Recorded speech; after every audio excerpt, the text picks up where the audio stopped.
क्षणोक्षणाः जे करावा विचार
करावा विचार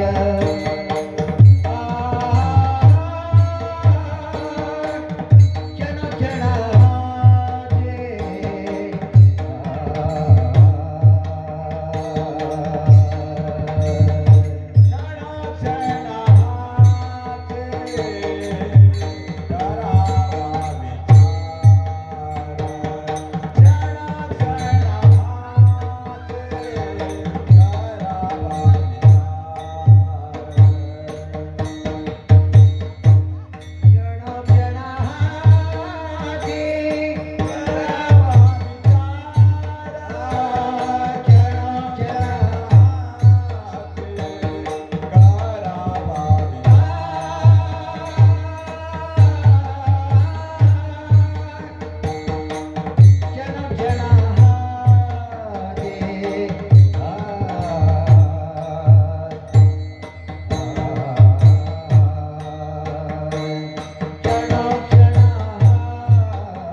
शंभू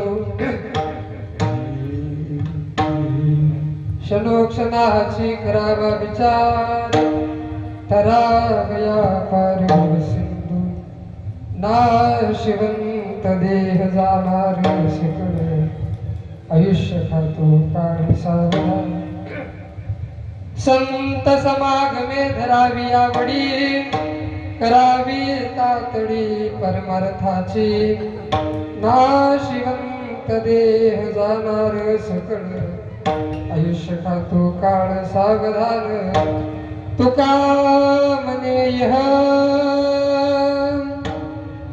तुका म्हणे यह लोकीचा व्यवहारे नका डोळे धुरे भरून राहो नाशिवंत देह जाणार सकळ आयुष्य खातो काळ सावधान विठ्ठल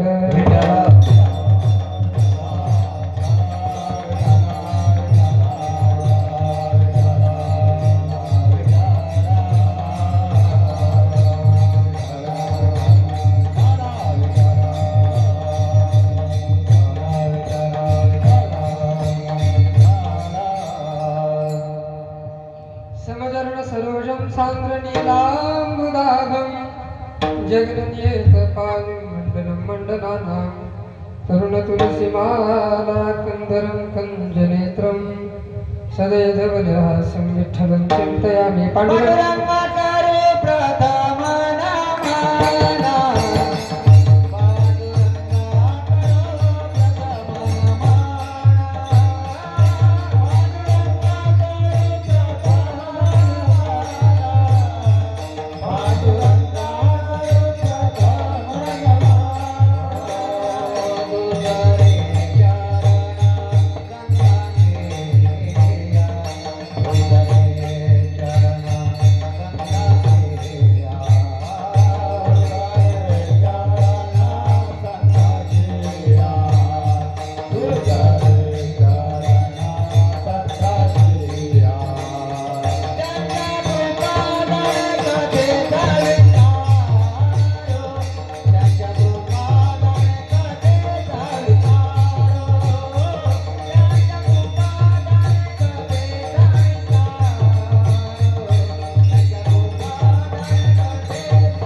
पांडुरंगा करू प्रथम नमन दुसरे चरण संतांच्या त्यांच्या कृपादाने कथेचा विस्तारू बाबाजी सद्गुरु दास तुका जयांचे केलिया स्मरण होय सकळ विद्यांचे अधिकरण हेची बंधू श्रीचरण श्री गुरूंचे ते नमस्कार आता नीलांबुजं श्यामल कोमलांगं सीता समारोपित वामभागं पानो महासायक चारुचापं नमामि रामं रघुवंशनाथं मनोजवं मारुततुल्यवेगं जितेन्द्रियं बुद्धिमतां वरिष्ठं वातात्मजं वानरायुतमुख्यं श्रीरामदूतं शरणं चले प्रपद्ये। आओ दीपवन कुमार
सद्गुरु तू कया ज्ञानदीपा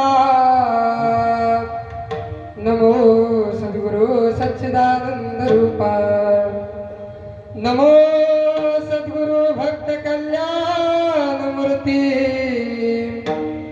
नमो सद्गुरु भास्करा पूर्ण कीर्ती ओम नमो ज्ञानेश्वरा करुणाकरा दयाळा तुमचा अनुग्रह लादलो पावन झालो चराचरी विठाल विठा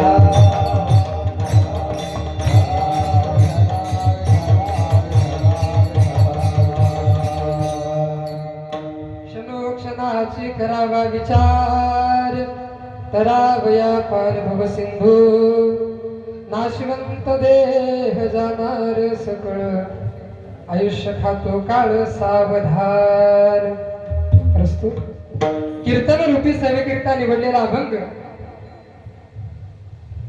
या जगाचा संसार सुखाचा व्हावा म्हणून स्वतःच्या सुखाच्या संसाराची आहुती देणारे देवमान्य संतमान्य जगन्मान्य संत श्री तुकोबारा यांचा 4 चरणाचा आहे. कोण तुकोबारा आहे? कोण तुकोबारा आहे? जे माझे गुरु, जे तुमचे गुरु, जे अखंड विश्वाचे गुरु. आणि इथून पुढे कीर्तन सुरू. विठ्ठल विठ्ठल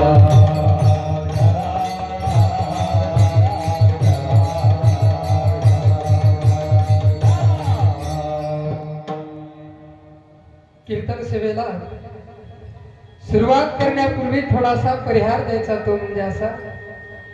भगवान पंढरीश परमात्म्याच्या कृपाशीर्वादानं गावकऱ्यांच्या सहकार्याने आणि साधू संतांच्या कुशल मार्गदर्शनानं सुरू असणारा विठ्ठल रुक्मिणी मंदिर वर्धापन दिनानिमित्ताने आदिशक्ती श्री संत श्रेष्ठ मुक्ताई कृपांकित परमपूज्य संत श्री झेंडोजी महाराज बेळीकर यांच्या प्रेरणेनं सुरू असणारा हा अखंड हरिनाम सप्ताह.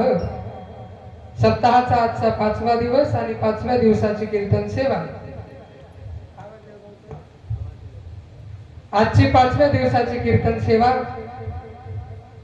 आमचे गुरुबंधू आणि आपल्या गावचं प्रेमळ व्यक्तिमत्व शरद भाऊ पाटील यांच्या माध्यमातून माझ्यापर्यंत पोहोचली. तसेच आपल्या गावचे मयूरजी पाटील यांच्या आग्रहानं आजची ही कीर्तन सेवा. कीर्तन सेवेला उपस्थित सर्व टाळकरी माळकरी विनेकरी भजनकरी आमचे घरी ते बी आणि सुंदर असे आमचे महाराज. एकदा महाराजासाठी सगळ्यांनी जोरात टाळ्या वाजवायच्या. जेवण करून आल्यासारख्या अतिशय सुंदर महाराजांचा आवाज. आणि आता कार्यक्रम एवढे झाले की सकाळी 6 वाजता निघालेले घरून आणि मग ते थोडं कमी जास्त होतच राहते. महाराजांनी सुंदर असं सांभाळून घेतलं त्याबद्दल महाराजांचे धन्यवाद. आणि सुंदर असे आता मला कुणाचंच नाव माहित नाही की पकवाजे आमचे मामा त्यानंतर सुंदर असे साऊसिस्टमवाले सर्वांचे धन्यवाद. कारण कसं आहे माहिती आहे का, मी आहे मराठवाड्यातला बरं का. आता भाषण तुमच्या लक्षात आलंच असेल. सकाळी 6 वाजेला निघलेलो 3 वाजता पोहोचलेलो आहे. आणि मग एवढ्या दुरून मी आलेलो आहे. पण कसं आहे माहिती आहे का, तुमच्या इकडे मुलीचे लग्न होतात का? हो. लग्न झाल्यावर मुलगी जर सासरी गेली तर ती काय होती? थोडी लाज होती. लाज. तसं माझी पहिलीच बारी बघा, थोडीशी लाज पण काय हरकत नाही.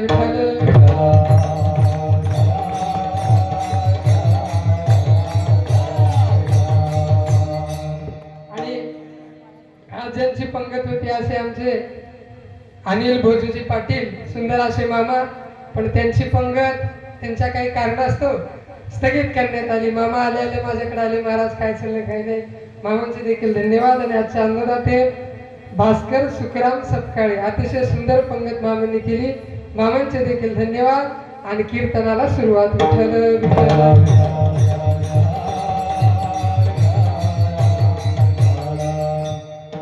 आपण सर्वजण कीर्तनाला आलात, आपले खूप खूप धन्यवाद.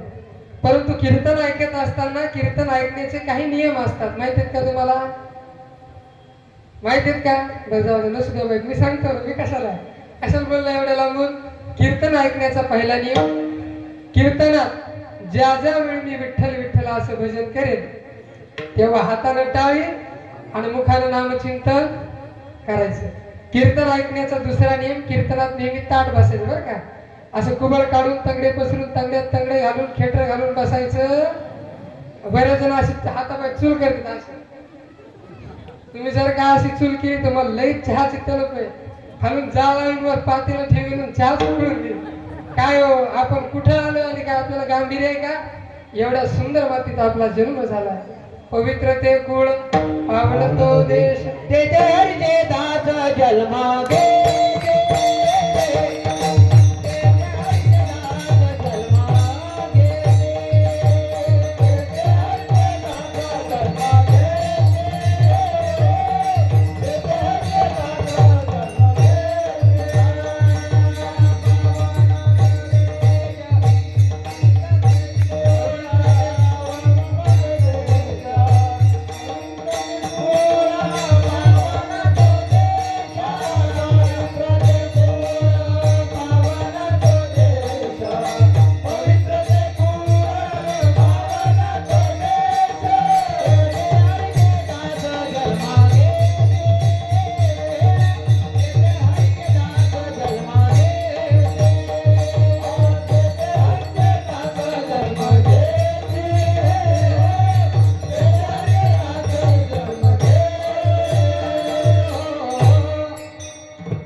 आपल्याला सुरू करायला उशीर झाला त्यामुळे लोकांना काही चिंता असते माहिती का. महाराज लयच वेळ लावली ते पण कसं आहे माहिती का, मी जिल्हा परिषदच्या शाळेत शिकले महाराज. त्याच्यामुळे जिल्हा परिषद शाळेचा नियम असते शाळा 11ला भरू नाही तर 12ला भरू, पण सुटणार मात्र टायमावर. तुम्ही काहीच काळजी करू नका. महाराजांनी किती म्हणलं तरी आपली शाळा टायमाला सुटेल. विठ्ठल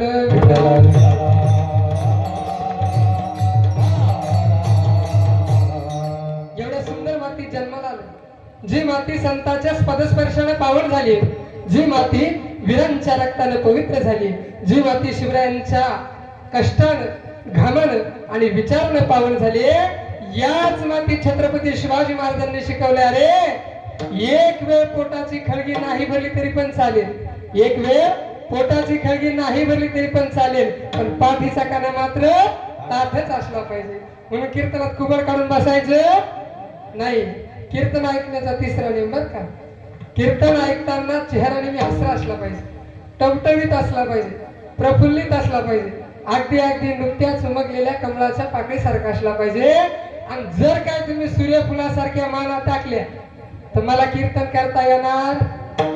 काही काही चेहरे कसे कसे चेहरे, बोल मिया क्यों रोती है, बोल मिया क्यों रोती है, बोले तो सूरत वैसी है. और कसली चिंता करताय कुणास ठाऊक. बरं मला एक सांगा, देणारा कोण आहे?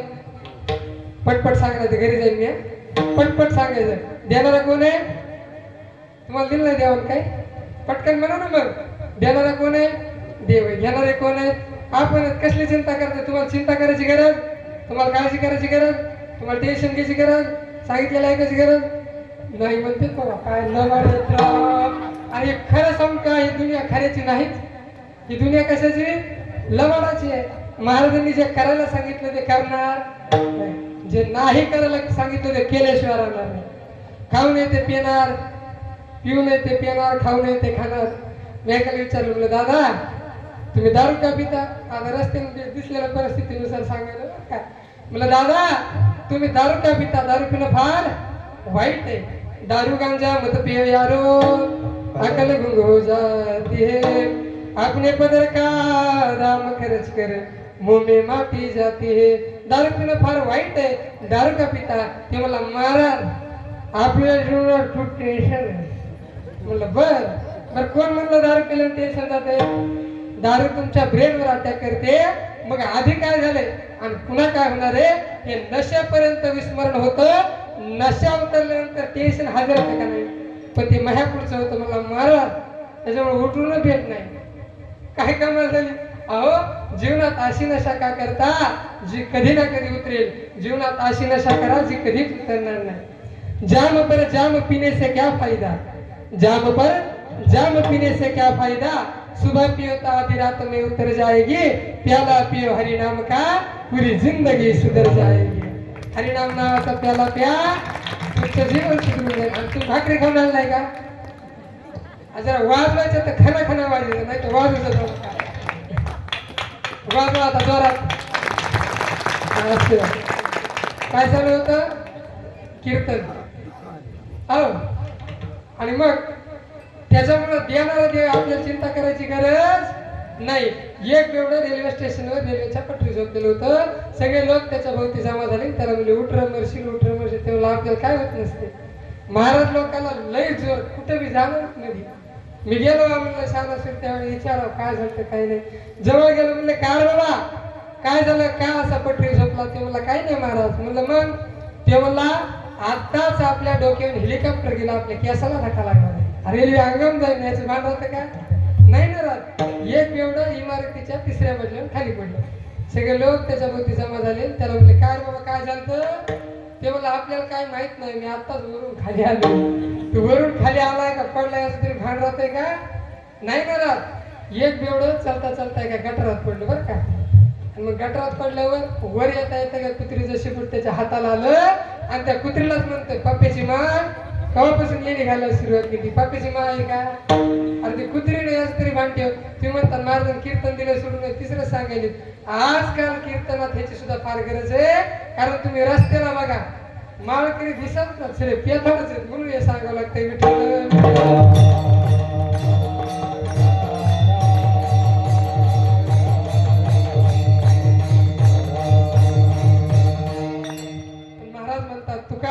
कैसे आंधळे हे जन गेले विसरून खऱ्या देवा.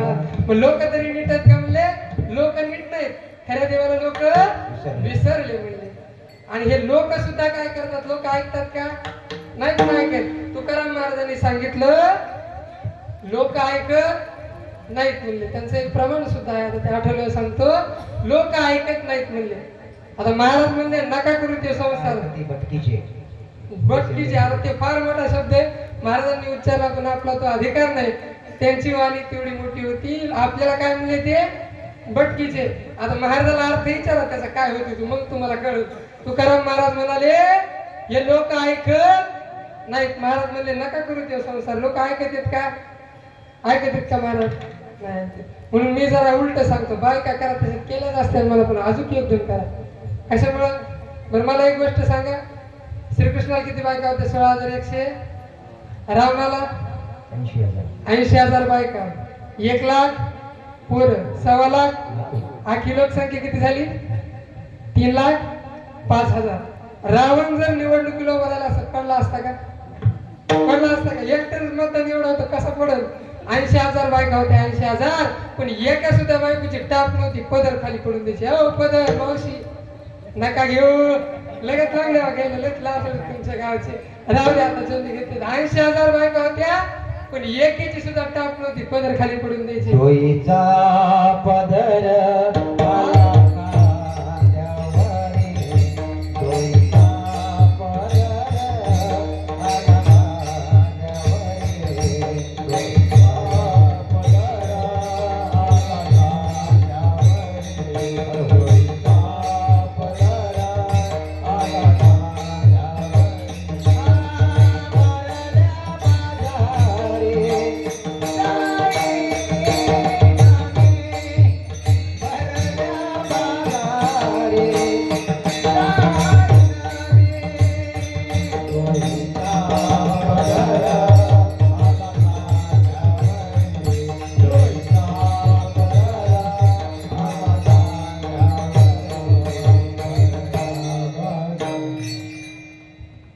विठ्ठल विठ्ठल.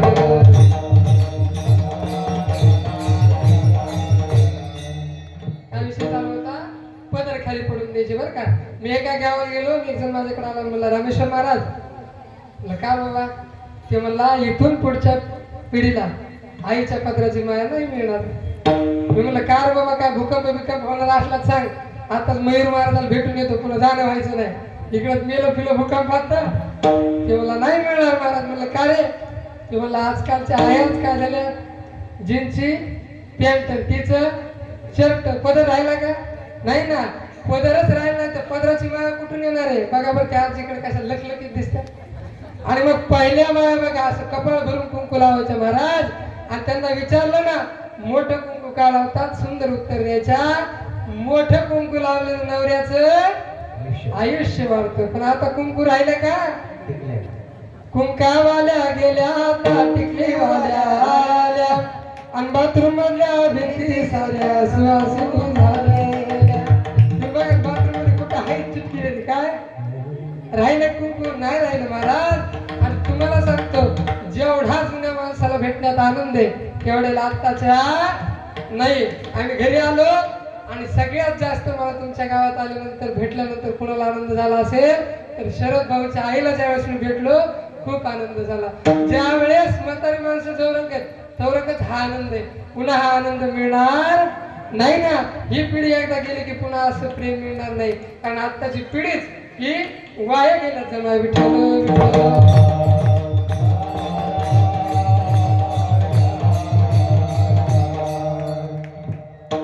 कीर्तन ऐकण्याचा चौथा नियम. तुम्हाला नियम सांगण्यातच कीर्तन घालतात का काय महाराज? कशाला बोलला एवढ्या लावून? नियम सांगणे आवश्यक आहे. कीर्तन ऐकण्याचा चौथा नियम, कीर्तनात असं फ्रेश बसायचं. तुम्ही बघा काळा काळा भंगार माणूस असू द्या कीर्तनात हसू द्या गोड दिसणार, गोरा गुबगुबीत माणूस असू द्या ते मला टेकले बसणार. असं बसून काय उपयोग आहे? काही उपयोग नाही महाराज.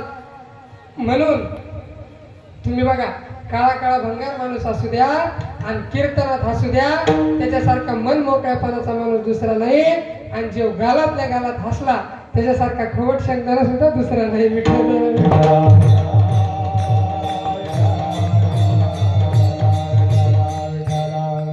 मग काय झालं होतं? देणारा देव तर कसली चिंता करताय?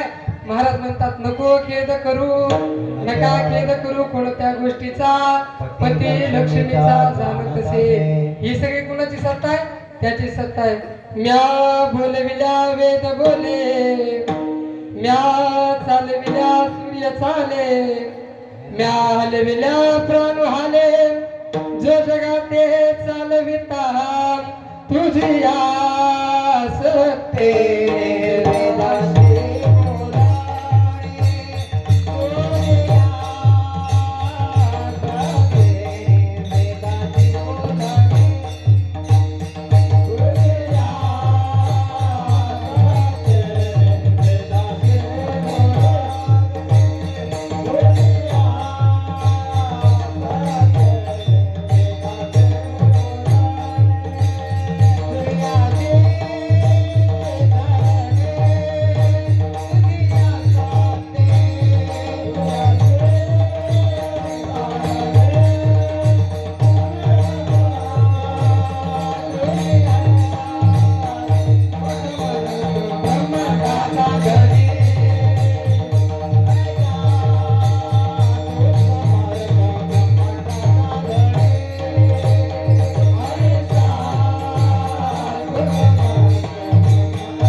ऐसा तो समर्थ ब्रह्मांडाचा धनी. ब्रह्मांडाचा काय? तो मालक आहे. तारणारा तोय, बुडवणारा तोय, वाचवणारा तोय.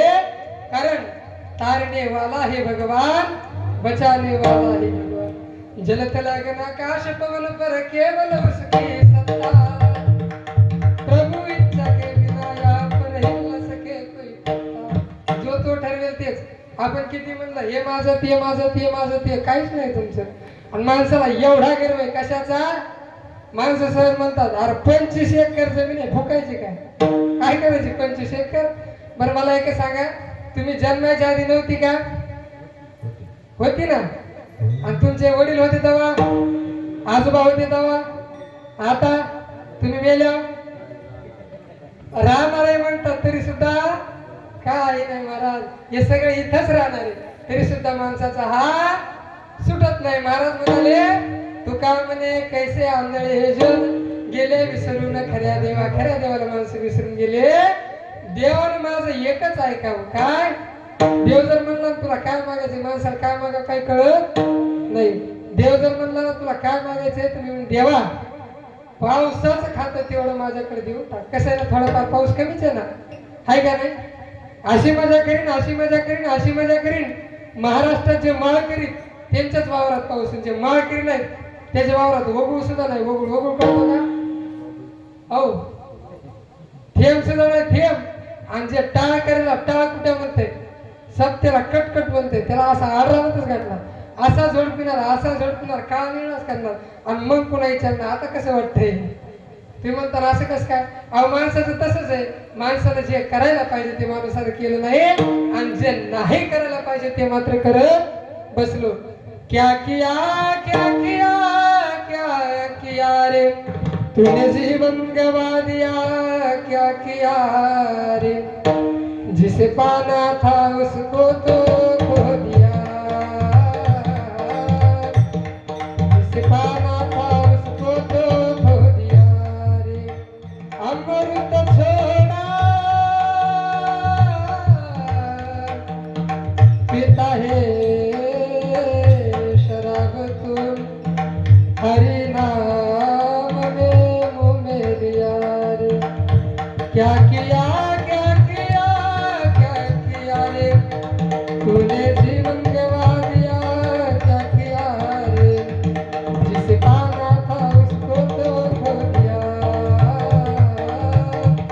जिसे पाना था उसको तो खो दिया. माणसाला जे कमवायला पाहिजे होते ते कमवलं नाही आणि जे नाही कमवायला पाहिजे जे इथंच राहणारे ते कमवले अशा राहत नाही. बरं म्हणले महाराज तुमचंच खरे पण आम्ही करावं काय? काय करावं? तुकाराम महाराजांनी सांगितलं करा रे बापांनो साधन हरीचे. काय करा? करुणीचे करू नका, झनी करणीचे करू नका. दुसरं काय करत बसायचं नाही. किंवा भक्ती प्रेमावीन ज्ञान नको देवा, अभिमान नित्य नवा तया माझी. काय कर देवा, जीवनात काय द्यायचं असेल तर भक्ती दे, कारण भक्ती ही माता आहे आणि ज्ञान आणि वैरागी तिची मुले आहेत. भक्तांचे 4 प्रकार पडतात. पहिला अधम, दुसरा आगम, तिसरा मध्यम आणि चौथा म्हणजे उत्तम. पहिला अधम जो देवाला मानतच नाही, दुसरा आगम मानतो पण मान्य करायला तयार नाही, तिसरा म्हणजे मध्यम मानतो पण स्वार्थासाठी, चौथा म्हणजे उत्तम मानतो सुद्धा आणि इतरांना देखील सांगतो. गोपिका ह्या उत्तम भक्तीचं उदाहरण आहे. विठ्ठल विठ्ठल.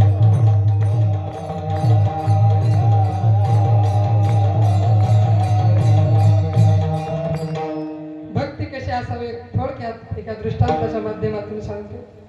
सर्वांना परिचित असणारे सज्जनगड निवासी स्वामी रामदास. स्वामी रामदासाला सर्वांनी ऐकलंय ना? स्वामी रामदासांना इच्छा झाली की आता आपण काशी विश्वनाथाला भेटायला जायला पाहिजे. आता सर्वांच्या मनामध्ये इच्छा आहे काय? सगळ्यांना कुठं जायचंय? अयोध्येला जायचंय. प्रभू रामचंद्राचं मंदिर पाहण्याकरता मी जाऊन आलो बरं का, अयोध्येला रामाला भेटून. सगळ्यांना वाटतं तशा प्रकारचं समर्थ रामदासांना वाटलं की आता आपण काशी विश्वनाथाच्या भेटीला जाऊ. आणि मग काशी विश्वनाथाच्या भेटीला जायचं खरे, पण एवढा मोठा असणारा आश्रम आहे आणि आश्रम सांभाळण्याकरता कुणा कुणी पाहिजे. समोर सर्व शिष्य बसलेले होते. महाराजांनी विचारलं, अरे सांगा कुणा कुणाला काशीला यायचंय? सगळ्यांनी हात वर केले, एक हात खाली नव्हता. आणि मग काय बघाल तुम्ही, संस्थेत कुणी शिकलेलं नाही पण कुठं असं शिकायला असतात ना, जे माणसं हुशार आहेत चालू आहेत घरात बी बघाल तुम्ही, जे हुशार आहेत का ते काय करते, जे घरात गरीब असेल का त्याला गप पाडते नाही, ग बस रे तुला काय कळत नाही. तसं तिथे एक भोळा राम होता. सगळे म्हणले तू ग बस रे, तो यायचं नाही. आणि मग त्याने हात वर केला नाही, सगळ्यांनी हात वर केला. आणि मग महाराज म्हणले, अरे भोळ्या रामा तू काय करीत राय म्हणले. कशाला? रामचंद्राची सेवा करायला सज्जनगडावर. ते म्हणला, हे बघा महाराज माझं नाव काय आहे? भोळा राम. मला काय देवपूजातलं कळत नाही, मला काय मंत्र येत नाही. तुम्ही म्हणता अशी देवपूजा तशी मला काही जमायचं नाही. मग ते म्हणले काहीच करायचं नाही, तू काय करायचं, तुला एक मंत्र सांगतो का, जैसे देहा तैसे देवा. तू आंघोळ केली देवाला आंघोळ घालायची, तू जेवण केलं देवाला खाऊ घालायचं, तू झोपला देवाला झोपी घालायचं. याचा नियम ठरला. गुरुजी निघून गेले आणि मग हा दुसऱ्या दिवशी सकाळी उठला आणि उठल्याबरोबर निघाला. उठल्या उठल्या कुठं जाते? गंगाच्या कडीला. कुठं? डबा घेतला आणि निघाला. पण ह्याच्या लक्षात आलं काय?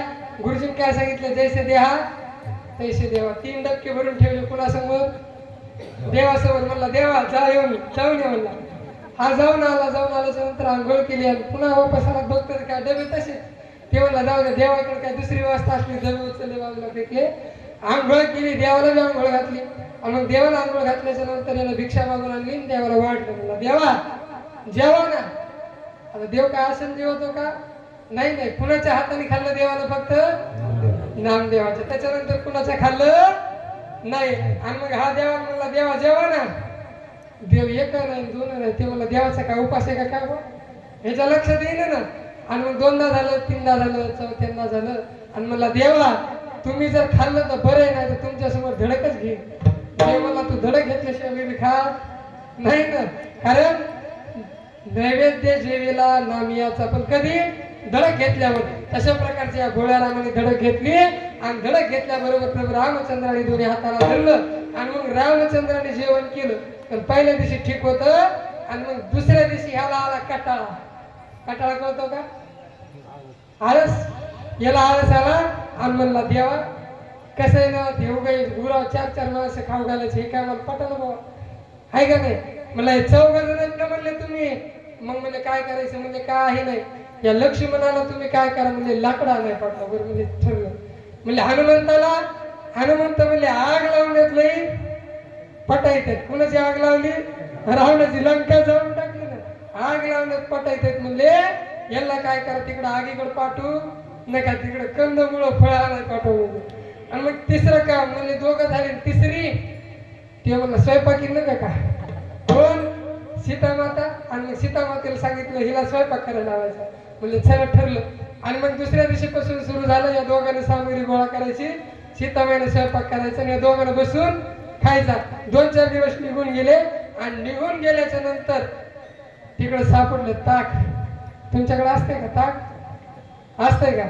आणि मग ताक सापडलं. ताकाची केली कढी आणि मग कढी केली. कढीचा वास सुटला आणि मग तो सुगंध कुणाकडे गेला? भोळ्यारामाकडे. भोळ्याराम म्हणला कसं आहे ना, म्हणला आमच्या गुरुला एवढी कढी आवडती आणि मग त्यांना खाऊ घातल्याशिवाय मला जेवण जायचं नाही ना. मग म्हणल्यावर काय करायचं? म्हणलं काय नाही, ती गुरुला तेवढी कढी नेऊन द्यायची. आता गुरु काय त्या नदीच्या कडीला होते का? गुरु कुठे गेले होते? काशीला. म्हणले काशीला का जायला? पण मला त्यांना कढी द्यायची. आता मग प्रभू रामचंद्र म्हणाले काय हरकत नाही. एका डब्यात कढी दिली. कुणी भरून दिली? सीतामातेनं. आणि मग म्हणले गाडी, आज माझी गाडी खराब झाली तर सकाळपासून परेशान आहे मी. 6 वाजल्यापासून एसटीने यावं लागलं मला. गाडी म्हणले गाडीशिवाय काही खरं नाही. मग म्हणले गाडी बी आहे ना. कोण? त्याला केले लंकेशी उड्डाण. लंकेला उड्डाण केलेला माणूस आपल्याकडे गाडीची काय गरज आहे का? काय गरज नाही. हनुमंतरायाच्या खांद्यावर बसले, कडी घेतली, गुरुकडे गेले. काशीमध्ये गुरु पोहोचलेले होते. गुरु पाहिल्याबरोबर गुरुने आवाज दिला महाराज. ते म्हणले काय तू बाळ चाळा का पिसाळा? मला काय कळलं? तुला काय सांगितलं होतं मी? आश्रम राखायचा. माग काय? ते म्हणलं मी आत्ताच आलोय. ते म्हणले आत्ताच आलास? म्हणलं आत्ताच आलोय महाराज. तुम्हाला भरोसा बसणार नाही मला माहित होतं. हे बघा कडी पिऊन बघा. कडी म्हणला गरम आहे का नाही? इथं काय चूल आहे का? म्हणला नाही आत्ताच आलोय म्हणला. पण हनुमंतरायाने सांगितलं होतं तुला कुणी आणलंय ते सांगायचं नाही. आणि मग हनुमंतरायाने सांगितल्याच्या नंतर ते म्हणले आला कसा? ते म्हणला एका वाननेराने मला आणलं. म्हणजे दाखव ते वाननेर कोणतं आहे. ते वाननेर दाखवलं. कोण होतं?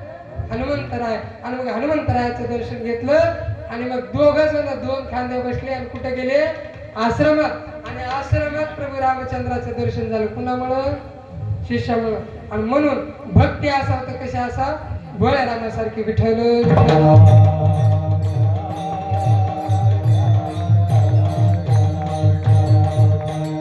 मंगळवेढ्याच्या भिंतीखाली माझ्या चकोबऱ्याचा मृत्यू झाला. ही बातमी जेव्हा माझ्या पंढरीश परमात्म्याला कळाली त्यावेळेस देव धाय मोकळून रडायला लागले. नामदेवराय जवळ आले. म्हणले देवा काय झालं? काय रडताय? त्यावेळेस देव म्हणला हरिनामा माझा जवळचा कोण? चकोबर आहे. अरे त्याचा मंगळवेढ्याच्या भिंतीखाली मृत्यू झाला. ते म्हणले देवा मग काय करायचं म्हणजे काही करायचं नाही, त्याचा हार तरी माझ्याकडे घेऊन ये. नामदेवराय म्हणाले देवा तुम्ही वेळे झाले की काय? मंगळवेढ्याच्या भिंतीखाली हजारो लोक मेले, त्यातल्या चोख भरायचं हाड कसं ओळखायचं? त्यावेळेस देव म्हणाले अरे सोपं ना मा, ज्या हाडातून विठ्ठल विठ्ठल असा आवाज येईल ना ते हाड माझ्या चोख भरायचं. आणि विचार करा ज्यांच्या हाडातून विठ्ठल विठ्ठल असा आवाज येत असेल त्याने जीवनात किती विठ्ठल विठ्ठल भजन केलं असेल. जनाबाईच्या गौऱ्या विठ्ठल विठ्ठल भजन करायच्या आणि तुमच्या आमचे थोबाड सुद्धा विठ्ठल विठ्ठल भजन करीनच ना. मी का आजी म्हणलं आजी दिंडीत चाललेलो होतो म्हणलं आजी मला ना विठ्ठल विठ्ठल, ती म्हणजे मला लाज वाटते. बरं विठ्ठल विठ्ठल म्हणायची कशी लाज? ती म्हणजे आमच्या ह्यांचंच नाव आहे, हाय का नाही? बरं मला एक गोष्ट सांगा, हे देवाने पाय कशासाठी दिले? कीर्तनात नाचण्याकरता दिले. हे हात कशासाठी दिले? 3 टाइम खायला झोपायला. कशाला दिले? कीर्तनात टाळी वाजवण्याकरता दिले. टाळी वाजवावी कोणी उभा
असं म्हणलं ना मी पाहत पस्तर कीर्तन करीन. जमतंय का? काकडा भजन इथूनच सुरू करू. सुंदर अशी चाल महाराजांनी बोलली. खरंच महाराजांचा आवाज आणि त्या आवाजावरच आमचं चालू आहे. आमचा कशाचा आवाज आहे? तुमचाच आवाज आहे. सुंदर अशी चाल महाराजांनी बोलली. काय चालू होतं? कीर्तन. काय चालू होतं? हात कशासाठी दिलेत? कीर्तनात टाळी वाजवण्याकरता. पाय कशासाठी दिलेत? कीर्तनात नाचण्याकरता. आणि तोंड कशासाठी दिले? तर शेजाऱ्याच्या उचापत्या करण्या. कशाला दिलं तोंड? भगवंताचं नाम चिंतन करण्याकरता. देवे दिला देह भजना गोमटा, तोया झाला पाटा अधिकेचा. देह देवाचे मंदिर, आत्मा परमेश्वर. पवित्र तो देवानी पुण्यवंत, जो आचिंतमध्ये सर्व काळ. कोणता देह? भगवंताचं नाम चिंतन करणारा देह. पण एवढा सुंदर असणारा देह तुम्ही जर भजनाकडे लावला नाही तर काळाच्या तडाख्यात सापडून याचा नाश होऊ नये आणि या जन्म मृत्यूच्या फेऱ्यातून सुटण्यासाठी हाच विचार करा. कोणता? अभंगाचं प्रथम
आजकाल चाली ऐकायला मिळतात पण चाली ह्या चालीतच नसतात वेगळ्या चालीत ज्या जुन्या वारकरी संप्रदायाच्या चालीत त्यातली महाराजांना सुद्धा सुंदर जुन्या चाली पाठेल आणि जुन्या चालीत जो गोडवा आहे किंवा आत्ताच्या नाही कारण आत्ताच्या चाली कशा वाल्यात गाण्यावाल्यात गाण्या तुम्ही बघा ना पहिल्या काळामध्ये ज्यावेळेस बाबा शिकत असतील त्यावेळेस कविता किती सुंदर असायच्या कविता सुद्धा किती सुंदर शर्याला तो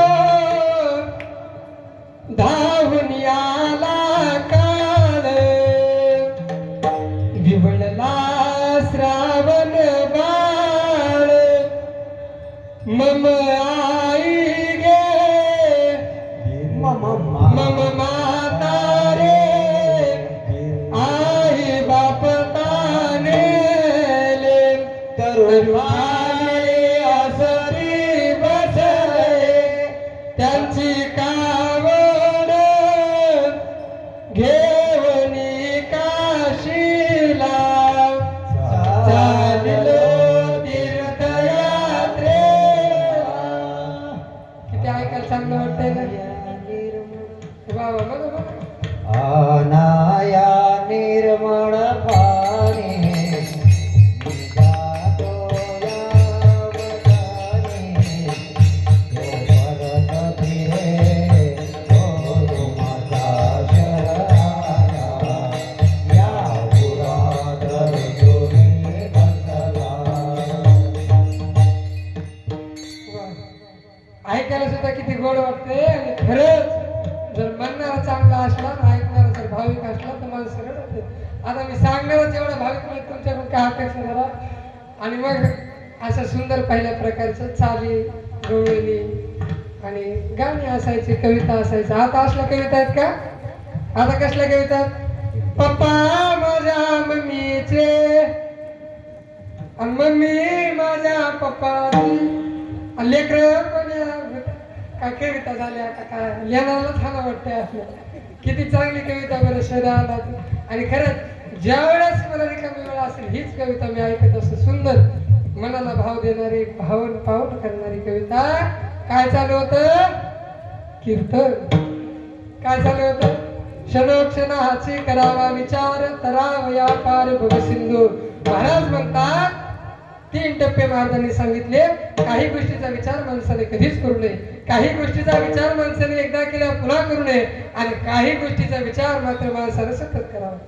मुद्दा क्रमांक 1 काही गोष्टीचा विचार माणसाने कधीच करू नये चोरी करण्याचा विचार माणसाने कधी करू नये पाप करण्याचा विचार माणसाने कधी करू नये आणि मग काही माणसं अशा गोष्टीचा विचार करतात आणि मग नंतर दुःख करत बसतात एका माणसाकडे खूप निमैस होती खूप निमैस आहेत तुमच्याकडे कोणाकडे असली तर असलं मी विचारणार नाही कोणाकडे आणि एकाकडे खूप निमैस होती खूप निमैस असे गोल शिंग असतात महाराजाला माहित असेल तुम्ही पाहिले असेल बाबा खूप निमैस आणि मग खूप निमैशीचे गोल शिंग असतात आणि मग एक माणूस 6 महिने विचार करायचा कशाचा म्हशीच्या शिंगात बसून का नाही बस काय गरज आहे का रिकामी काम म्हणायचं रिकामी आणि मग तो 6 महिने विचार करायचा मी या म्हशीच्या शिंगात बसन का नाही बसन का नाही बसन का नाही 6 महिने विचार केल्याच्या नंतर वाघाने शिंगात उडी घेतली आणि मग जशी उडी घेतली तशी म्हैस उधाळली मग ती काय नीट उधळती का काट्यात नेलं कुपाट्यात नेलं सर्व अंग रक्त बंबाळ झालं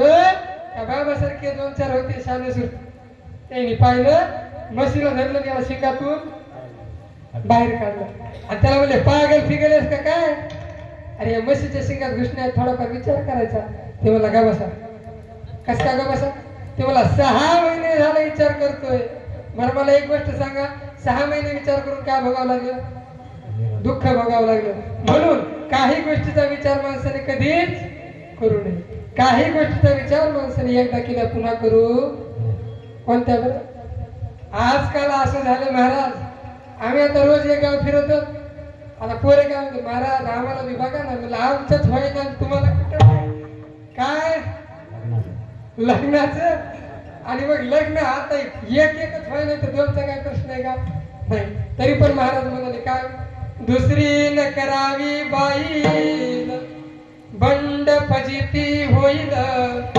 बोबाट वेशद्वारा जाईल बायका ते पानवटा एका पुरुषा दोघे नारी पाप वसे त्याचे घरी. काय म्हणले? एकाने जर दोन बायका केल्या तर पाप. एक माणूस माझ्याकडे उठून म्हणला रामेश्वर महाराज, दोन केल्या पाप होते, मग तिसरीचं काय प्रमाण आहे? तिसरीला काय पुण्य होणार आहे का? नाही ना. एकाने दोन बायका केल्या म्हणतात, दोन आहेत का कुणाच्या? मयूर महाराज. आणि मग दोन बायका होत्या, एक जणाला दोन बायका, बरं का? दोन बायकांची ती दोन बायका, जे भांडणं रोज भांडणं रोज भांडणं रोज भांडणं रोज, एवढे रोज भांडणं. हे कदरलं कोण? नवरा म्हणणारा कदरला ना. आणि मग कदरल्यावर काय असते माहिती का? बाया भांडणं झाले की बाय एकच म्हणतात, काय कारण मग वाटणी मग तुमच्याकडे म्हणजे हो बायला म्हणलं नाही तुमच्या इकडचे लय चांगले तो, आमच्या इकडचं सांगायला लागलो. आणि मग करा वाटणी. मग चार चौघाला नेलं शाळेशीर त्या माणसाला वाटणी केली. सामान भांडे कुंडे सगळं वाटलं. पण म्हैस मात्र एकच होती. म्हणजे म्हैस कशी वाटायची? म्हणजे सोपं आहे ना. म्हणजे कसे छान सुरते माणूस लय छान असते. आणि मग ते म्हणले काही नाही, अर्धी करा. आता अर्धी करून का कापून खायची होती का? नाही. म्हणले एकीला द्या शेपटाकडचा भाग आणि एकीला द्या तोंडाकडचा भाग. दोघीची वाटणी झाली. आणि वाटणी झाल्यावर मग काय झालं? थोरली काय करायची? रोज भाराभर गवत आणायची. भाराभर म्हणजे टोपलीभर, तुमच्याकडे जे म्हणत असतील तेवढं भरून. आणि मग तेवढं गवत आणायचं, रोज मशाल टाकायचं, ढाकले रोज 2 तास दूध काढायचं, कुठं खायचं. आता थोरली पारमार्थिक होती. तुम्ही जसं कीर्तनाला आला तशी ती बाई कीर्तनाला आली. कीर्तनात पुढे घेऊन बसली. आणि मग माझं कीर्तन झाल्याजवळ आली. म्हणली रामेश्वर महाराज काय कीर्तन केलं तुम्ही? लयच मला कीर्तन आवडलं ना. म्हणलं बरं असू द्या. मग म्हणलं काय नाही, आता एवढं चांगलं कीर्तन केलं, म्हणलं आम्ही चहा तरी पाजू. चला म्हणले मग घरी. म्हणलं बरं काय हरकत नाही. आता चहा प्यायला एवढा आग्रह नेल्यावर महाराज लोकांना ना चहाचा. कुठे गेले? चला चहाला. चहा प्यायला घरी गेलो. घरी गेल्याच्या नंतर मी बसलो. आणि मग ती घरी तिकडे गेली. कुठं? दूध आणायला. कुणाकड? ढाकलीकड, जिच्याकडे म्हैस शेपटावालीकडे गेली. म्हणले अगं रामेश्वर महाराज चहा प्यायला आले, कब्बर दूध दे. ती म्हणली रामेश्वर महाराज येऊ दे ना, तर रामेश्वर महाराजचा बाप आजा पंजा तरी देणार. आमचा चहा तर बोंबलाच, पण इकडे ह्याच्याच भांडलो. अरे काय भांडलो? ज्या दोघीचे लुचूच हाणायला गेलो. लय असे भांडण झाले. पण शेजारी सगळ्याच्याच चांगले असते बरं का. आणि मग शेजारी जवळ आली. ती म्हणजे काय होत आहे एवढ्या मोठ्या तुम्ही काय येतं थोरले, म्हणजे तुम्ही समजून घ्या. पण मी एक युक्ती सांगते, तिचं काय करा, ती युक्ती तुम्ही वापरा म्हणली. आणि म्हणजे काय हरकत नाही, तुझी युक्ती मी ऐकते. मग तिने सांगितलं आता काय बोलायचं नाही. उद्या ती दूध काढायला बसली, काठी घेऊन यायचं. हिने तेच केलं. ही दूध काढायला बसली, भाराभर गवत आणलं, म्हशी पुढे टाकलं, मोठी काठी घेऊन बसली. आणि हिने जसा कासात हात घातला तसा हिने वरून टप्पू टाकला. कुठून? तोंडावर. आणि काल दूध आणायला गेली तेव्हा ती काय म्हणली, तोंड मग काही संबंध नाही, मी माझ्या शब्दातून दूध काढते. आणि मग आज काय झालं, हिने मुंडक्यावर टप्पू दिला, म्हशीनं लात मारली. ही पडली, दुधाचा तांब्या सांडला. ती म्हणली दिसायला का मी दूध काढते? ती म्हणली तोंड मग काय संबंध, मी माझ्या तोंडाकडून हानी ती ना. काय करा, रोज भांडण ते कदरलं. आणि मग काय होतं, ज्याचं लग्न झालेलं होतं दूध, तिचं वय झालेलं होतं, पण ते करीत होतं डाय. आता डायरी माणसं ओळखू यायलेत का? म्हातारा नव्हतं ना, काही नाही. आता एखादंच असते ते 1-2 नावं दिसते त्यांच्यासारखं. जे देवाने दिलं तसं ठेवलं पाहिजे. पण माणसं लईत नाही कशाचा, रंगिण्याचा. आणि मग ते रंगीत होतं, मग त्याचे काही केस काळे काही पांढरे होते. आणि मग ढाकली जवळ आली, म्हणजे अहो तुमचे हे पांढरे केस काय मला शोभत नाहीत. मग ढाकलीवर पांढरे केस उपटायला सुरुवात केली. थोरलीचं लक्ष गेलं. ती म्हणली अहो हिचे सगळे पांढरेच केस झाले. ती म्हणली मी म्हातारी दिसायला, तुम्ही नवतर नाही दिसायला. ते तुमचे काय काळे केस मला शोभत. हिनं केली काळे उपटायला सुरुवात, हिनं केली पांढरे उपटायला सुरुवात. दोघीची झाली चढावण आणि ह्याची झाली चप्पी.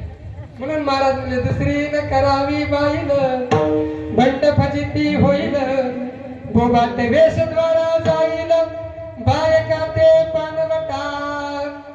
आता कोणता सण जवळ आला उद्याचा येणारा? गुढीपाडव्याचा सण. गुढीपाडव्याचा सण आला. आणि मग थोरली म्हणली अहो तुम्ही माझ्याकडे जेव्हा यायचं, एवढं सांगतो, जास्त नाही, एवढं सांगलं बरं का. आणि मग म्हणले अहो उद्या तुम्ही माझ्याकडे जेवायला यायचं.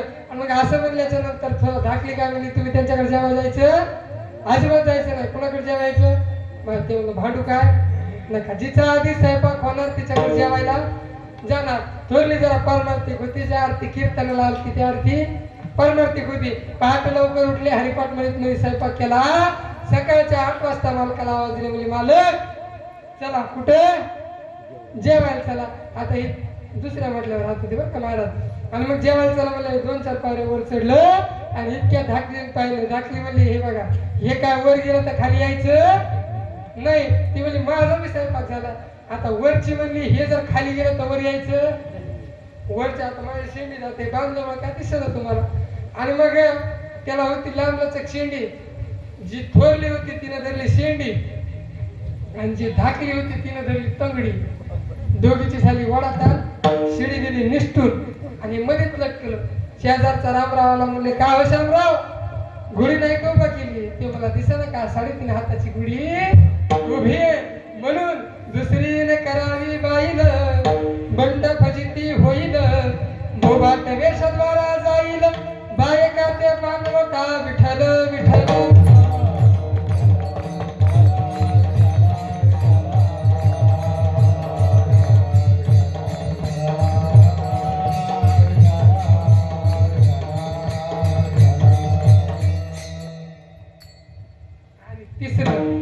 काय काही गोष्टीचा विचार मात्र माणसाने सतत करावा. कशाचा विचार करावा?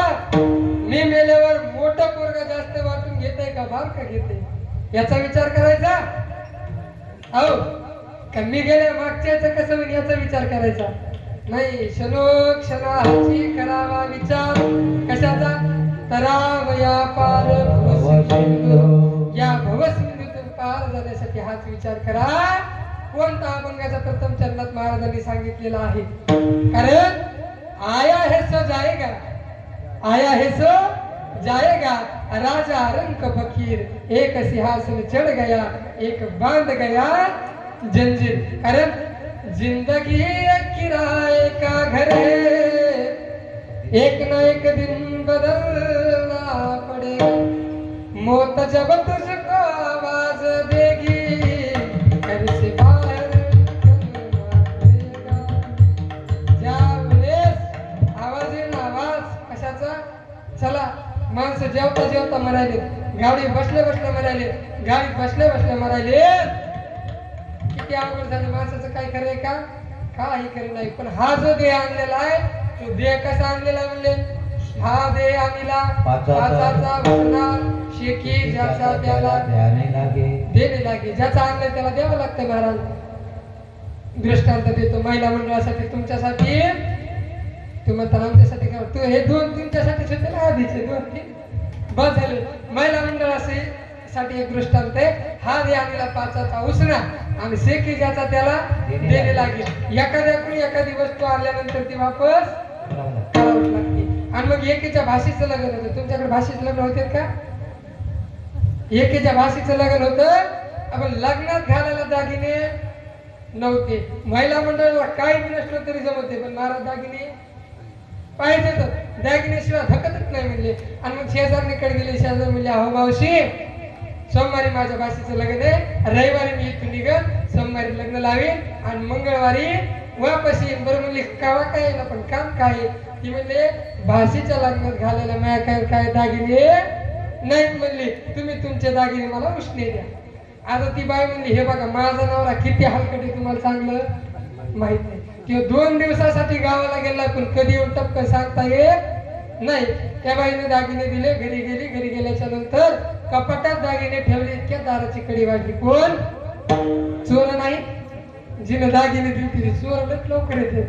आता चोर येत नाहीत. आणि मग तिनं पाहिलं तर कोण? शेजारी जिने दागिने दिली होती. ती म्हणली हे बघा माझा नवरा 2 दिवसासाठी बाहेर गेला होता पण तो आत्ताच येऊन टपकला. माझे दागिने आत्ताचे आता परत करा. म्हणजे काय? देणारा म्हणतो घेऊन जा, वापरा वापरा वापरा वापरा. पण कुठपर्यंत? जोपर्यंत देणारा मागत नाही तोपर्यंत. नाही तर आम्ही मागायचं तुम्हाला सोमवार देतो मंगळवार देतो बुधवार देतो. जमन का? नाही जमणार. तसा हा देवाने देह दिला हे का फुकट दिलाय का? हो उष्णा दिलाय पण पण उष्ण इतका अनमोल किमतीचा नरदेह दिला, एकदा दिला पुन्हा मिळणार नाही. अब जो मिला है फिर न मिलेगा, कभी नहीं कभी नहीं कभी नहीं रे.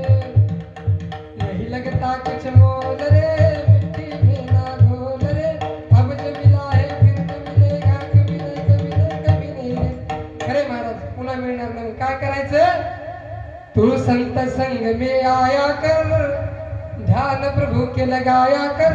सुबह सवेरे बैठ के बंदे गीत प्रभु के गाया. नहीं लगता कुछ मोल रे, मिट्टी में ना घोल रे. अब जो मिला है फिर न मिलेगा, कभी नहीं कभी नहीं कभी नहीं रे. जे आता मिळाले ते पुन्हा कधीच मिळणार नाही. माणसं काही एखादी वस्तू तुम्ही एखाद्याकडून 1000 रुपये घ्या, तेव्हा काय मग तू देतानीच कवा देतात ते सांगा? कधी? देण्याच्या आधी. तसं देवान देह दिलाय आणि मग तसा एक बॉन्ड तयार करून घेतला. कुणाकडून? माणसाकडून. काय बॉन्ड तयार करून घेतला? का विठ्ठल विठ्ठल.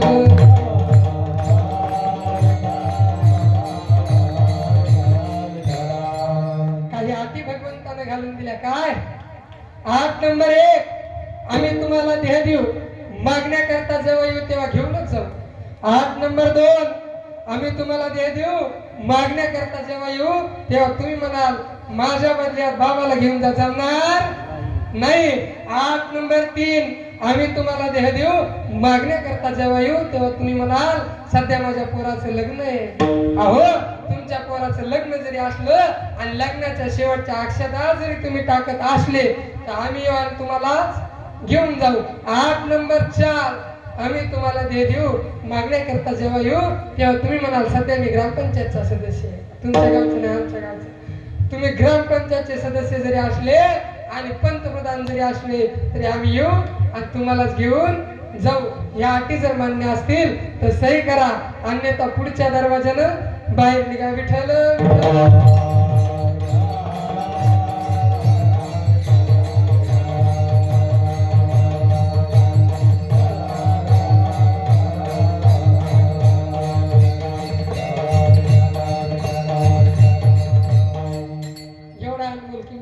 माणसाला काय केला? फुकट दिला. आणि फुकट दिला तरी पुढे काय सांगितलं? कोणाचा भरोसा आहे का? देवाने पॅकेज डेट दिली. कोणती? Happy birthday. सगळ्यांना होतो ना हॅपी बर्थडे, पण कुणाला माहिती का ज्याचा हॅपी बर्थडे त्याला माहिती का ते केव्हा मरणार आहे? देवानं पॅकिंग करून दिली, पॅकिंगची डेट टाकली पण एक्सपायरी डेट टाकली नाही. कधी कुणाचा नंबर लागेल सांगता येत नाही. आणि मग सांगता येत नाही म्हणजेच कसा देह दिला? अभंगाचं दुसरं नाशिवंत देह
आयुष्य खातो काल सावधान.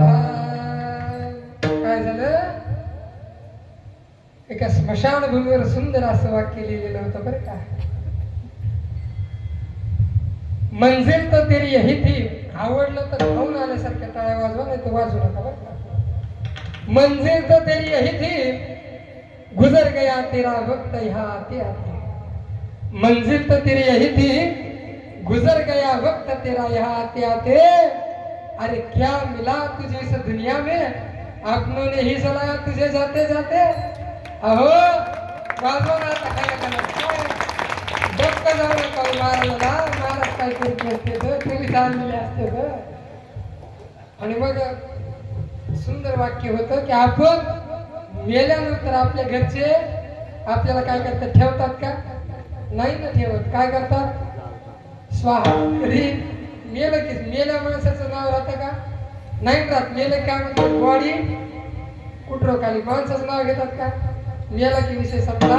पण महाराज म्हणतात आपल्याला जन्म कशासाठी मिळालाय, कशासाठी? कबीरजी सांगतात. काय सांगतात कबीरजी? आपण ज्यावेळेस जन्माला आलो त्यावेळेस काय झालं होतं? कबीरा, जब हम पैदा हुए तब हम रोए जग हसे, पण ऐसे करने कर चलो हम हसे जग रोए. आपण हसत हसत जावं आणि आपल्यासाठी लोकांनी रडावं, आणि यासाठी आपल्याला हा निर्देह मिळालेला आहे. तुकाराम महाराज म्हणतात, तुका म्हणे एका मरणची सरे, उत्तम जीवने कीर्ती मागे. देह कसा आहे? नाशिवंत. तो एक ना एक दिवस जाणार. महाभारताच्या युद्धाच्या वेळी अर्जुनाला मोह झाला आणि अर्जुन म्हणतो, देवा मी युद्ध करणार नाही का, कारण मी जन्म मरून राज्य मिळवणार. ते कुणी माझे गुरु आहेत, कुणी चुलते आहेत, आणि जन्म मरून मी राज्य मिळवणार. देवा हे माझ्या हातून पाप होणार. गुरुन हत्वा हि महानुभाव श्रेयो भोक्तुं भैक्षमपि लोके. हत्वार्थ कामस्तु गुरुनिहैव भुंजीय भोगान रुधिर प्रदिग्धात्. देव म्हणला, अरे अर्जुना तू जर यांना मारलं ना, ते मरायचेच नाही का? म्हणणारच आहे. मग भगवान श्रीकृष्णाने एका श्लोकाचं उच्चारण केलं का, जातस्य ध्रुव मृत्युर ध्रुवं जन्म मृतस्य तस्माद परिहर्यर्थे न त्वं शोचितुमर्हसि. माऊली ज्ञानेश्वर वर्णन करतात का, उपजते नासे नाशिले ते पुनरुपी दिसे, हे घटिका यंत्र जैसे परिभ्रमेगा. माणूस मेला की जन्माला येतो. पुनरुपी जननम पुनरुपी मरणम पुनरुपी जननी जठरेश यह संसारे फलदुष्टारे पाहि पुराणे भज गोविंदम भज गोविंद. सांगितलं नाशिवंत ते खरे, पण पुढे सांगितलं आयुष्य खातो काळ सावधान. चाल बदलली का? हे संसार चांगला नाही बरं का. एक जणाचं लग्न झालं बरं का. लग्न झाल्याच्या आधी सांगतो बरं का. एक जण मुलगा होता आमच्या इथला. म्हणलं काय बाबा मुलगी बघताना कसं वाटतंय? ते मला मुलगी बघताना निवडणुकीचं तिकीट मिळाल्यासारखं वाटतंय. कसं वाटतंय? प्रचाराची रणधुमाळी वाजल्यासारखं वाटतंय. अरे म्हणलं हो, पण पोरगी हो म्हणल्यावरती मला प्रचाराची रणधुमाळी वाजल्यासारखं वाटतंय. बरं म्हणलं हो. बरं म्हणलं लग्नात? ते म्हणलं लग्नात तर काय आमदार झाल्यासारखं वाटतंय. म्हणलं बर. आणि लग्न झाल्यावर ते म्हणलं एक आदर्श घोटाळा केला असंच वाटतंय. या जणाचं लग्न झालं बरं का. कुठं?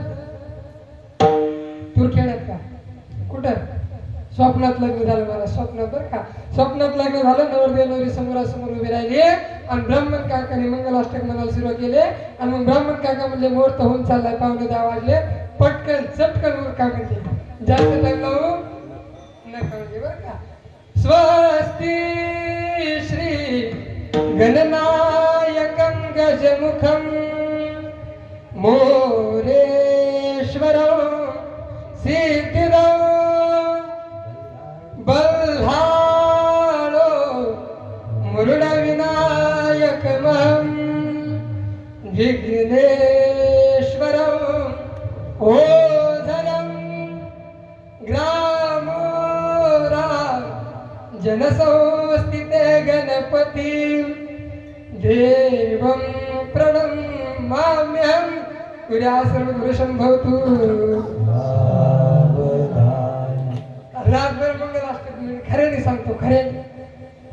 या नारदाच्या गादीवर 10 वर्षाचा असल्यापासून उभा आहे आणि लय लोकांचे लग्न मी लावले बरं का. लय लोकांचे तुमच्या गावात येतो मी, फक्त मला सांगा. रातभर मंगल असतात. झालं म्हणले लग्न झालं, सगळं झालं, फोटो फिटो चट झालं, सगळं झालं. साडं भरलं. साडं भरतात का तुमच्यात? काय सांगते महाराज? साडं भरायला सामान तुमच्याकडे काही दुसरे म्हणत असते. सगळं सामान सुमान भरलं, पोरीला वाट लावलं आणि मग वाट लावल्याच्या नंतर घरी गेले. घरी गेल्याच्या नंतर पडल्या हा बायकोला म्हणला, अगं ती म्हणली काय हो? ती म्हणले सासरे बरे पलंग थोडा लहानच दिला. म्हणले कसं काय? ती म्हणले आपल्याला एखादं लेकरू झालं तर कुठं व्हायचं? ती म्हणली तुम्ही थोडं पलीकडे सारखं, मी थोडं अलीकडे सारखं, ते मध्ये झोपत. बरं म्हणले योगाने जुळे झाले ना. ती म्हणले अजून तुम्ही थोडं पलीकडे सारखं, मी थोडं अलीकडे सारखं. बरं म्हणले योगाने 3 झाले तर. ती म्हणली तुम्ही थोडस पलीकडे सारखं. जसं पलीकडे सारखं तसं पलंगावून खाली पडलं, कंबरडं धक्कनच मोडलं महाराजांनी सांगितलं. बरं मला एक गोष्ट सांगा, त्याचं कंबरडं असलेल्या पोरानं मोडलं का नसलेल्या? पोरगा असलेला असलं काय, नसलेला असलं काय, ते काय देणार आहे? तापच देणार आहे ना. स्वप्न सुद्धा संसाराचा विचार करू नये. नाशिवंत देह जाणार सकळ, आयुष्य खातो काळ सावधान. आयुष्य कोण खाते? काळ खाते. आणि मग हे संसारात आपलं आयुष्य जाऊ नये. म्हणजे महाराज खरे तुमचं आयुष्य त्याच्यात चाललंय, मग आम्ही काय करावं? अभंगाचं 3रं संत समागमे धरावी आवडी.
असं मला वाटेल मी तुमच्या गावात घेऊन जाईन बरं का ह्यांना.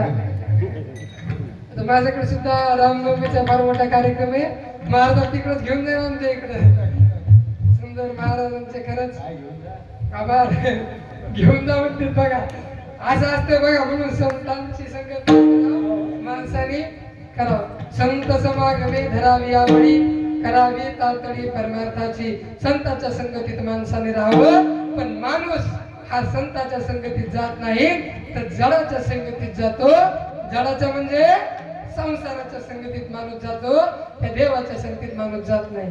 पण माणसाने या जडाच्या संगतीत न जाता त्या शिवाच्या संगतीत जावं, त्या भगवंताच्या संगतीत जावं. एकदा काय झालं, विश्वमाऊली ज्ञानोबारांना तीर्थयात्रा करण्याची इच्छा झाली आणि मग माऊली म्हणाली मला तीर्थयात्रा करायची, पण तीर्थयात्रा एकट्याने करू, कुणासोबत न्या बाबा.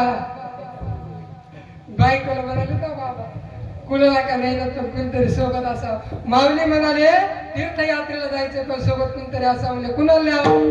मग म्हणले नामदेव रायासारखा सोबती दुसरा कुणी नाही. भगवंताकडे गेले. भगवंताला म्हणाले तर त्याच्या आदल्या रात्री देवाची नामदेवरायाची एक चर्चा झाली. नामदेवराय देवा म्हणजे देवा तुम्ही जर कुठे गेले तर मला कर्म नाही. आणि मग देव म्हणाले अरे ना मग तुझं तसं तर माझं सुद्धा तसंच आहे. तू जर कुठे गेला तर मला कर्म नाही. दोघांचं ठरलं काय आतापासून एकमेकाला सोडून जायचं नाही. विष्णुमाऊली ज्ञानोबार जवळ आले. कुणाच्या? पांडुरंगाच्या देवाला म्हणले देवा मला तीर्थयात्रा करण्याची इच्छा आहे आणि नामदेवरायाला सोबत द्या. देव 2 सेकंदात म्हणले घेऊन जा. नामदेवराय जवळ गेले. देवा आपल्या रात्री काय ठरलंय? ते म्हणले ग बस न्यायला कोण आलं याचा विचार कर. पहिल्या काळामध्ये शिवराज होते कोणाला देत नव्हते आणि गावचा पाटील मागायला आलं देवाच लागायचे ना. आणि मग तशा प्रकारचं म्हणलं तुला न्यायला कोण आलं याचा विचार कर. खूप विस्तृत कथा आहे पण आपल्याला टाइम नाही ना. झोप येईल नाही कोण म्हणाले लई मोठा टाइम आहे रात आपलीच आहे. आणि मग माऊलीला लगेच म्हणाले घेऊन जा. पण नामदेव रामदेव देवा तुम्ही म्हणताय ना तुम्ही जाईल पण माझा एक नियम आहे. काय?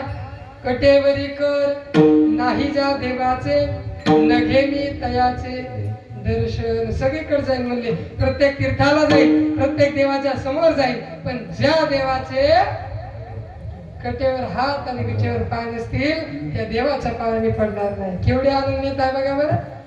देवाच्या पाय पडणार नाही. पण आपलं कसं आज कोणता वारी देवा वारी माझ्या मल्हारीची वारी मल्हारीची वारी ना माझ्या मल्हारीची वारी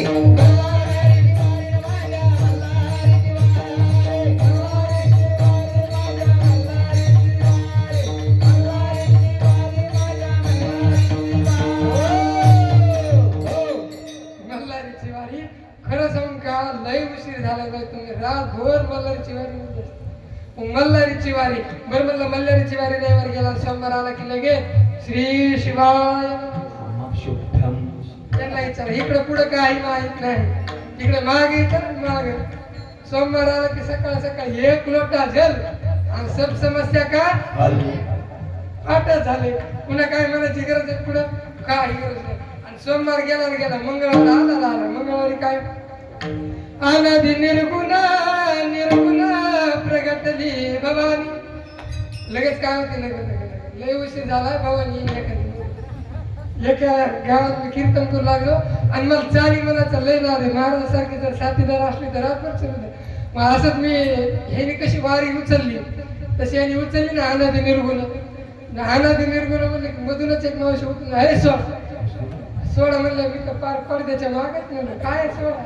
महाराजाच्या अंगावर काय म्हणलं काय झालंय म्हणजे अंगात देव अंगात येतो का येतो का. आणि जर खरंच देव अंगात येत असता तर साधू संतांचा आला नसता नाही ना. देव अंगात हेंदरी शेंदरी हा सांगितलं हे काय. मग तशा प्रकारच्या अंगात मंगळवारी येते. बुधवार झाला की मग लगेच आपलं सुरू होते सुंदर ते ध्यान उभा विठेवारी करा कठेवरी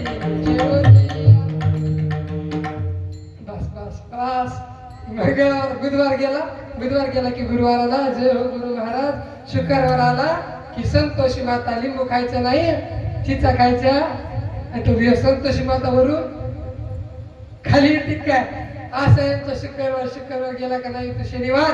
मग शनिवारचा त्यांचा काय संबंध शनिवारचा ह्यांचा संबंध काय यांच्या माग शनी लागतो मग हे शनीच्या माग लागते. दर शनिवारी म्हणजे महाराजांनी सांगितलं शनिवार जावंच लागतं. गेला शनिवार रविवार आला की पुन्हा सुरू. बरं मला एक सांगा आपलं मन कुठं स्थिर आहे का? वार बदलला की आपली भक्ती बदलते.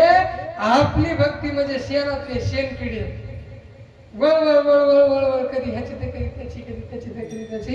एक जण गणपतीची उपासना करायचा आणि मग गणपतीची उपासना करायचा. चतुर्थीचा उपवास होता. धूप दीप लावला पाटावर गणपती बाप्पाची मूर्ती मांडली आणि प्रसाद म्हणून मोदक ठेवला. आता जो मोदक ठेवलेला होता तो एक उंदराचं छोटस पिटकुला आलं त्या मोदकाला घेऊन गेलं. आणि मग गेल्याच्या नंतर हे म्हणला ढबऱ्या पोटाचा कसला आला देव देव तर उंदीर आहे म्हणला, उंदीर. दुसऱ्या दिवशी उंदीर पकडून आणला, धूप दीप लावला, सडा समर्जन केलं आणि पाठ उंदीर मारला. उंदराची आरती सुरू झाली. येते तुम्हाला नाही? पटकारा. जय देव जय देव जय उंदीर मामा, तुमच्या कष्टाची काय पावसी माझे. रात्री येऊनी करीता थाट, गाडग्या मडक्यामध्ये तुमची खटपट. जय देव जय उंदीर मामा, तुमच्या कष्टाची काय पावसी. अशी मस्त आरती सुरू होती. म्हणतात तर त्या बोक्याला देखवलं. बोक्याला काय देखवलं? बोक्या म्हणलं मी 1 मिनिटात त्याला खाऊन टाकेन. याचा एवढा थाट. 1 मिनिटात बोक्याने उडी घेतली, जशी उडी घेतली तसा उंदीर मस्त. आणि मग ते जो पूजा करणार होता ते मालक तर बघतच राहिला. कुणाच्या तोंडाकडे? बोक्याच्या तोंडाकडे. ते म्हणला उंदरात कसला आला देव तर बोक्या म्हणला. दुसऱ्या दिवशी बोक्या पकडून आणला, धूप दीप लावला, सडा समर्जन केलं, पाटा बोक्याला मानलं आणि बोक्याची आरती सुरू झाली. माझ्या तोंडाकडे बघू नका 10 वाजत नाही तर बोक्याची आरती केली असती. काय चाललं द्यायचं घ्यायचं. आणि मग बोक्याची आरती झाली आणि सुरू होती. इतक्यात कुत्र्यानं पाहिलं. ते म्हणलं 1 मिनिटात ह्याला खाऊन टाकेल म्हणलं. ह्याची एवढी आरती. त्यांनी जशी झेप घेतली तसा बोक्या मस्त. आणि मग बोक्या मस्त झाला. ते मग तोंडाकडे बघत आलं. कुणाच्या? कुत्र्याच्या. आणि मग दुसऱ्या दिवशी कुत्रं पकडून आणलं, दूध लावलं, सगळं समर्जन केलं आणि कुत्रं पाटा मांडलं. कुत्र्याची आरती सुरू झाली. पण कुत्र्याला कशाची आरती कशाची काय? याची बायको स्वयंपाक करीत होती. कुठं? चुलीवर गरम गरम भाकरी. आणि मग भाकरी करत होती. आणि मग भाकरी करता करता याचं लक्ष गेलं कुठं? दुडीकडे. ज्याच्या भाकरी ठेवते त्याच्याकडे. हे कुत्र उठलं. मला जाऊ द्या मरू द्या, आरती काय करायची तर भूक लागली. उठलं कुत्र, दुडीतली एक भाकर घेतली, पळायला लागली. इतक्यात त्याच्या बायकोनं चुलीतलं जळतला पण बाहेर काढलं, कुत्र्याला फेकून मारलं. कुत्र्याने गेलं कोण असं केल्याबरोबर आहे. कुणाच्या तोंडाकडे बघत राहिलं? बायकोच्या तोंडाकडे बघत राहिलं. ते मला उगत दुसरीकडे सापडायलं. देव तर मी बायकोच आहे म्हणला. हाय का मग ती स्थिर आपली? नाही मग ती स्थिर. आपला देव कुठे बी दिसतो. पण नामदेवराय म्हणजे काय? कटेवरी कर नाही जा देवाचे, नगे मी तयाचे दर्शन. केवढे आनंदित आहे. पूर्ण तीर्थयात्रा फिरून आले. आणि मग तीर्थयात्रा फिरून आल्याच्या नंतर त्यांना विचारलं काय आता संत संगतीचं कसं वाटलं. त्यावेळेस नामदेवराय म्हणतात संत संगतीचे काय सांगू सुख, आपण परीख नाही, आपण पारिकी नाही तेथे. ही संतांची संगत आहे. म्हणून माणसाने जीवाच्या संगतीत न जाता संतांच्या संगतीत जाऊ म्हणले. बर म्हणले महाराज काही हरकत नाही, आम्ही संतांच्या संगतीत जाऊ. कारण आजकाल संगतीचा फार मोठा परिणाम आहे. तुम्ही जर दारू पितळाच्या संगतीत गेला तर काय म्हणतो तो? पाऊले चालती बिअरबारची वाट, सुखी संसाराची लावणी या वाट. कुठं? बिअरबारची. आणि तुम्ही जर आमच्या संत महंताच्या नादी लागला तर काय? पाऊले चालती पंढरीची वाट, सुखी संसाराची शोधून या काय वाट. म्हणून आपल्या संसाराची आपल्याला वाट लावून घ्यायची नाही. म्हणून म्हणतात संताची संगत आपण आपल्या जीवनामध्ये करावी. पण माणसं हे झोपलेले. कसे झोपलेले? अभंगाचं संताचे तुका माने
ज्यावेळेस महिला मित्र स्वयंपाक करत असतात त्यावेळेस डोळ्यात धुपण जातं बरं का, धुपण. आणि मग धुपण गेल्यानंतर काही दिसतं का? नाही.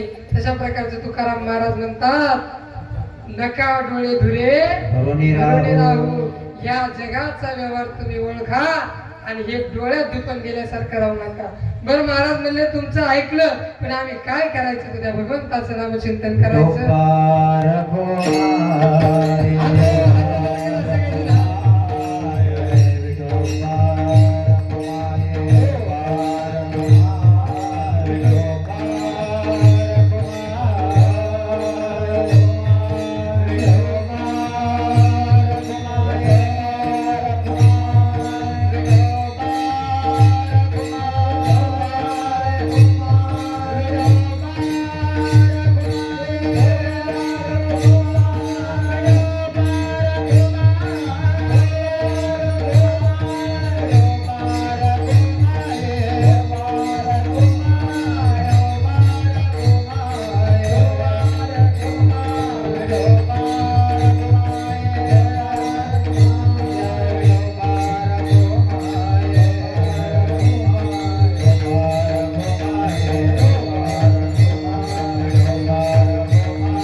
काय करायचं ते तुम्हाला सांगितलेले, पण ते तुम्ही केलं पाहिजे. काय?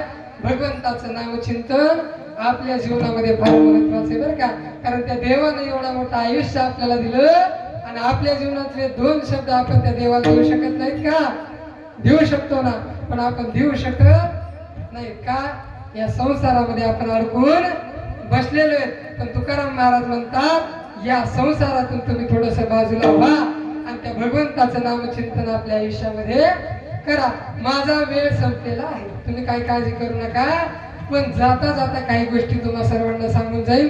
एवढ्या गोष्टी जरी तुम्ही आचरणात आणल्या तरी माझंही जीवन सफल होईल आणि तुमचंही होईल. कारण माझ्या सांगितल्यानं जर एखादा परिणाम झाला तर देव आपोआपच माझा उद्धार केल्याशिवाय राहणार नाही. काय करायचं? काही करायचं नाही. तुम्ही म्हणतात काय करायचं ते बी विचारतात आणि काय करायचं नाही ते बी म्हणतात. आपल्या गळ्यामध्ये पवित्र तुळशीची माळ तुम्ही घाला बरं का. कारण तुळशीच्या माळेशिवाय काही नाही महाराज. त्याच्यामुळे गळ्यात तुळशीची माळ घाला, रोज कपाळावर गंध लावत जा. आणि दुसरी गोष्ट सगळ्यात महत्वाची, आपले लेकर बाळाला नीट चांगले संस्कार द्या ना, चांगले संस्कार. कारण त्यांना जर चांगले संस्कार दिले नाही, हे बघा बरं लेकर कसे चांगले दिसते. तरणा भागवंत महाराज त्यांना भाग्यवंत नटे हरी कीर्तनात, नटे हरी कीर्तनात. कोणता भाग्यवंत? जो हरी कीर्तनामध्ये नटतो तो भाग्यवंत. त्याच्यामुळे आपले लेकर भाग्यवंत झाले पाहिजे, कीर्तनात भजनात आले पाहिजे, याची दक्षता तुम्ही घेतली पाहिजे. अहो नका त्याला आळंदी बिळंदी टाकू, वर मंदिरात हरिपाठाला पाठवा, भजनाला पाठवा. त्यांनी केव्हा शिकाव? त्याला तुम्ही चांगल्या संस्कार जर दिले तर ते पुन्हा तुम्हाला सांभाळेल, नाही तर सांभाळणार नाही. माय बापा आता नीट सांभाळत नाही तर पुन्हा म्हणते आम्हाला सांभाळीना. तुम्ही त्यांना नीट सांभाळलं नाही म्हणून ते तुम्हाला सांभाळत नाही. त्याच्यामुळं जवळक लहान आहेत, कारण मोठेपणी ऐकत नाही. त्याच्यामुळे जवळक ऐकत तेवढं चांगले संस्कार त्याला द्या. आमच्या गावातला एक मुलगा सकाळी 9 वाजता घराच्या बाहेर पडला आणि घराच्या बाहेर पडल्याच्या नंतर त्याच्या आईने त्याला सांगितलं, अरे बाळा तू जेवून जा. पोरगा म्हणाला, नाही आई मी रस्त्याने काहीतरी खाऊन घे. घरातून 9 वाजता पोरगा बाहेर पडला आणि बाहेर पडल्याच्या नंतर एका गाडीवर गेला आणि गाडीत त्याचा मित्र होता. गाडीवर गेला, यात काही नवल नव्हतं, पण गेलं कुठं? बारवर गेलं महाराज. दारू पेलं आणि मग दारू पेल्याच्या नंतर दारूच्या नशामध्ये एका कंटेनर खाली गेलं. आता कंटेनर खाली गेल्यावर राहतं का? नाही ना. कंटेनर खाली गेलं आणि मेलं. आणि मग मेल्याच्या नंतर काही करता येतं का? नाही. म्हणून आपल्या पोराला एक तर चांगली संगत द्या. आणि जर त्याच्या गळ्यात तुम्ही तुळशीची माळ घातली ना त्याला काही सांगायची गरज नाही. तुमचं पोरग वेष्णी होणार नाही. पोरग वेष्णी झालं मेलं आणि मेल्याच्या नंतर त्याच्या आईला किती दुःख झालं असेल, किती दुःख झालं बघा. कुठं गेलं बाळ माझं मिरडते धाई धाई, येणार दादा मला झोप येत नाही. तळहाताचा पाळणा मी केला. बाप म्हणते बर का, दोन्ही नेत्रांचा दिवाला विला, वासरासाठी जशी हंबरती गाय, येणारे दादा मला झोप येत. त्याची बहीण म्हणते बघा, कारण एकदा मेल्यावर काही करता येत नाही. बहीण रडू लागली जोरा जोरात आणि बहीण म्हणते काय, गेले ते सण किती आली दिवाळी, सांग तुझी रे बहीण कोणाला ओवाळी, कोणा नेल तिला पैठणी साडी, येणारे दादा मला झोप येत. मेल्यावरती रडून काय उपयोग नाही महाराज. त्यामुळे जोपर्यंत आहे तोपर्यंत आपल्या लेकराला चांगले संस्कार द्या. आणि आपणही कधी मरतो सांगता येतं का, काही सांगता येत नाही. म्हणून गेलं ते गंगेला मिळालं. इथून पुढे तरी आपण त्या भगवंताच्या नाम चिंतनात राहावं. एवढ्या करता म्हणून 300 किलोमीटरचा प्रवास करून एवढं सांगायला तुम्हाला आलो. तुम्ही फक्त तेवढं जरी ऐकलं तरी मला दुःख होणार नाही. कीर्तन कधी सफल झालं, जर कीर्तनातून एखादा माणूस सुधारला तर म्हणायचं कीर्तन सफल झालं. नाही तर आजपर्यंत कितीतरी कीर्तन महाराज आम्ही ऐकली, पण त्याचा जर परिणाम आपल्यावर झाला नसेल तर किती अजून ऐकले तरी त्याचा सुद्धा परिणाम आपल्यावर होणार नाही. त्याच्यामुळं ही भजन कीर्तन प्रत्येकासाठी आपल्यात परिवर्तन करण्यासाठी, म्हणून तुमच्यात तुम्ही परिवर्तन करून घ्यावं हे सर्वांना तुरखेडकरांना विनंती करतो. झालेली सेवा भगवान पंढरीश परमात्म्याच्या चरणी अर्पण करतो. पण त्याआधी परंतु सद्गुरु श्री अरुण काका यांनी सोलापूर जिल्ह्यामध्ये यावली नावाचा आनंद आश्रम आहे आणि त्या ठिकाणी माणसाच्या जीवनात किती दुःख आहे सांगतायत का, मोजता येत नाही एवढे दुःख माणसाच्या जीवनात आहे. आणि तुमच्या जीवनात किती जरी दुःख असलं तर तुम्हाला आम्ही आनंदी करू. आणि हे आनंदी करण्यासाठी आनंद आश्रमची स्थापना सोलापूर जिल्ह्यात यावली या गावात केलेली आहे. आपल्या जीवनात कुठलं जरी संकट येऊ द्या, आपल्या जीवनात किती समस्या असू द्या, सर्व समस्याचं निवारण केंद्र म्हणजे आनंद आश्रम श्री क्षेत्र आनंदवाडी. आपण एकदा तरी आमच्या आनंद आश्रमाला भेट द्यावी अशी सर्वांना विनंती करतो. झालेली कीर्तन सेवा परमपूज्य सद्गुरु श्री अरुण काका अन्नपूर्ण माता यांच्या चरणी समर्पित, भगवंताच्या चरणी समर्पित.